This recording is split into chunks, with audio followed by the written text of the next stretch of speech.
Good morning po mga ka-agri.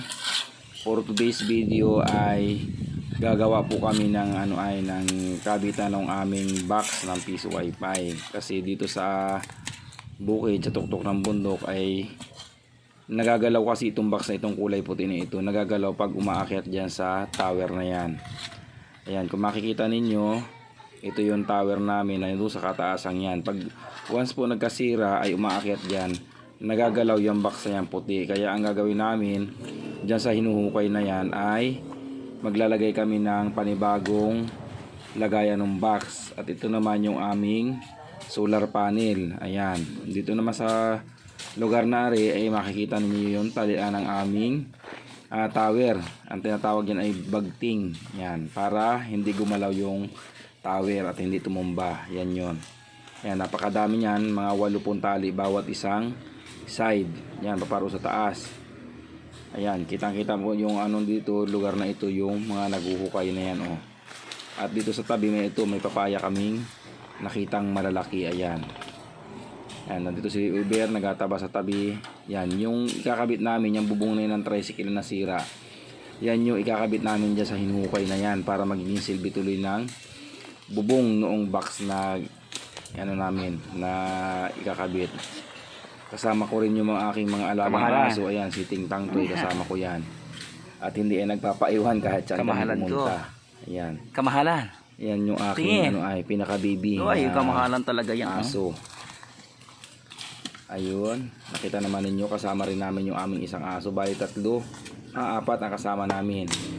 At sa bayan na po ang ginagawa ng dalawa. Isang naguhukay at isang naman naglilinis itong mga paikot ng tower. Ayan, si Iber yan, yung nagatabas ang paikot ng tower. At ito naman si Inad nagahukay. Yan, ito yung bubong ng tricycle na gagamitin namin dahil hindi naman namin ginagamit.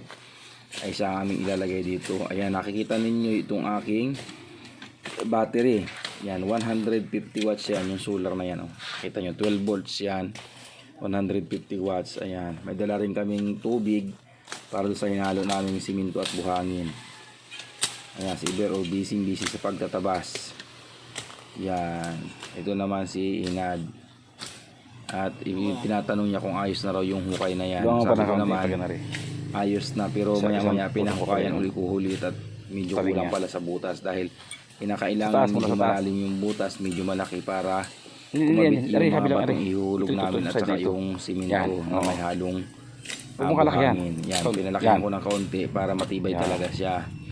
Bago ang ginawa ko, medyo pinababaan ko lang yung bubong ng siminto pala yan, yung box na yan, yung bubong ng tricycle, medyo pinabaon-baon ko pa siya para mababa, para if ever na bumagyo hindi siya madadala ng hangin kasi mababa siya, hindi siya dalahin ng payatin ng hangin.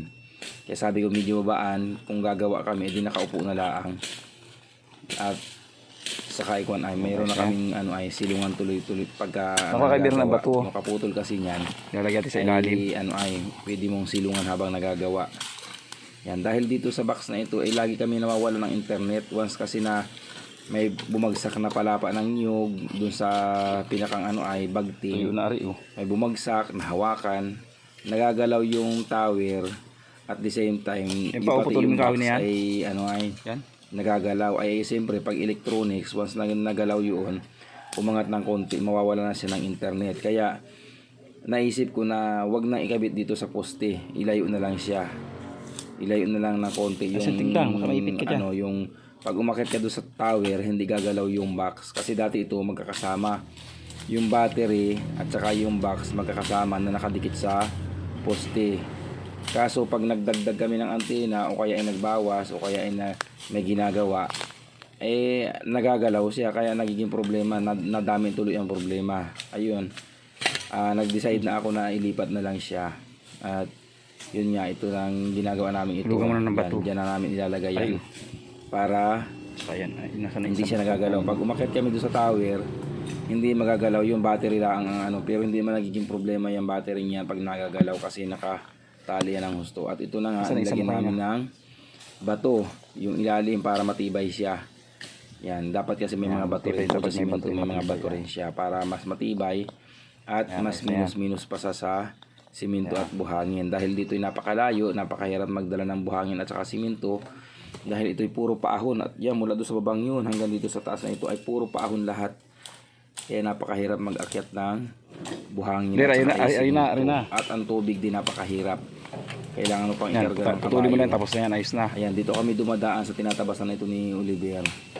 Ayan, kaya namin tinatabasan yan ay para ano ay yung Talsik na kaagad. may daanan kami kasi yan minsan nawawala